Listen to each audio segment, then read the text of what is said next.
In 1989, Nintendo owns the video game market. They're operating, for all intents and purposes, as a monopoly. Atari tried to take them down, but was completely unsuccessful. Not even close. Really, the first bump in the road for them is Sega and the Genesis. Up through the 80s, really, Nintendo was dominating the video game market, killing Sega's Master System, basically installing themselves in almost every kid's home in America. Sega needed to combat that. What does Sega do? They put all their money into R&D. They developed the Genesis, a fantastic new console. They put the Genesis out there, and then just like a political campaign, step one, flood the market with negative advertisements, try to knock Nintendo down a notch or two in the public eye. Came out with this crazy marketing campaign in which they're like, Sega does what Nintendo don't. I mean, Sega was so aggressive when the Genesis came out. Step two, grow the market. If Nintendo has a lock on the 10-year-olds, well then go after the older brothers, go after the high school seniors, and then if they like Sega and think that is cool, their younger brothers will eventually come along and go, oh, I want to play the cool system too, just like my big brother. In Sega's advertising, they're like, well, you know what? Nintendo's for little kids. We are for you. We are for the teenagers. We are for, we're a little bit more edgy. We're cool. That's baby stuff. Now, how is Sega going to get their hands on these older kids? Well, they released a lot of sports games. That's always popular with high school and college kids. And then they signed up a lot of celebrities. They had Arnold Palmer golf, they had Pat Riley's basketball, they had Michael Jackson's Moonwalker. Sega went out there and got a lot of endorsements, a lot of celebrities, and that's something Nintendo had really avoided. Nintendo made a celebrity. They had Mario, they had Zelda. Those were their celebrities. Sega didn't have anything like that, so they had to go out and get people like Madden, Buster Douglas Boxing, Joe Montana Sports Talk Football. Granted, the games may or may not have been great, but they used names that this older group of people would recognize. And they also brought back all the arcade classics like Golden Axe and Shinobi. A little 10-year-old's not going to know what these are, but if you're in high school or college, you're going to remember these, and maybe you'll want them for your home system.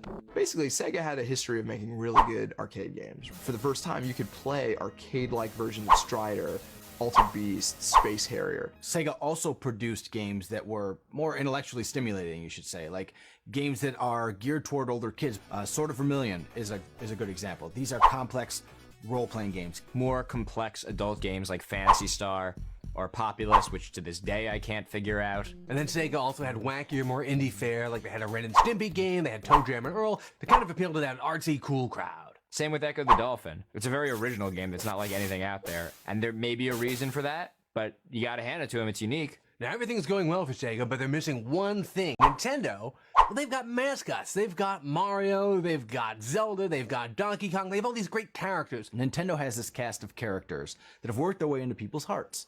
And, whenever you think of Nintendo, I instantly think of Mario. The Sega doesn't have this yet. So they have a big board meeting and they go, what can we do? What kind of character can we come up with? And amazingly, they actually came up with something cool. They came up with Sonic the Hedgehog. It was fast, it was furious, it was kind of out there, it was a little edgy, it had spiky hair, he had attitude, it was everything that was Sega. And it was huge. It was a reason to buy the system, and a reason to buy a new system before the Super Nintendo came out. It's one of the great games. It's canon. Sonic's part of the canon. Sonic came on the scene, kicked, and then the problems begin again because Nintendo releases the Super Nintendo, and now the battle has to start all over again. Super Nintendo comes out, so technology-wise they're even. Now it comes down to the games, and now it's a real slugfest, just going back and forth. Nintendo has ads like Nintendo is what Genesis isn't. And Genesis fights back by starting a price war, and everyone starts cutting the cost of their consoles, making them cheaper for gamers. Nintendo landed Final Fight, which was one of the biggest arcade hits,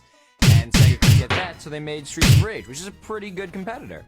In a lot of ways superior. Sega doesn't have Final Fantasy, so they made Phantasy Star. Now you can go back and forth on which system was actually better or more powerful, but the fact is, the Genesis actually had more fun games come out more often. Nintendo has a lot of big franchises, and they drop one, maybe two a year. These are classic games like Super Metroid or Mario World 2. And of course, I haven't even thought of it yet, but Mario Kart. Nintendo's strategy is, we're gonna sit around and wait for the next Mario title, the next Zelda title to come around, and then we'll release it. Sega developed a think tank, the Game Institute. And they came up with all kinds of new games and new IPs, and they just kept throwing them out there, and they were all really good. So if you wanted to play more good games, well, you had to get yourself a Genesis. Sega was basically hammering you with Bs when Nintendo was waiting, and once a year they'd drop an A+. It just keeps going on, and by the time the smoke clears, Sega actually has an edge in the marketplace, owning about 65% of the console market. Sega got a toehold in the market with technology, and that's what they figure is going to win this game. And this is just the classic mistake you see hardware manufacturers making over and over again, worrying about the console and not about the games. They had the lead, and all they had to do was nothing to maintain it. But instead, they did everything and destroyed themselves. They released the Sega CD, and there's nothing even resembling a reason to buy the Sega CD. Every game on it is terrible. Then there's the 32X, which, I mean, no one can name a 32X game. No, I don't even know anyone that's ever seen a 32X. I'm skeptical they exist. One system is CDs. This is the future. The next system, we're back to cartridges. The next system, we're back to CDs again. Sega looked like a company who had no idea where they were going, no idea how they got there, and no idea what to do right now.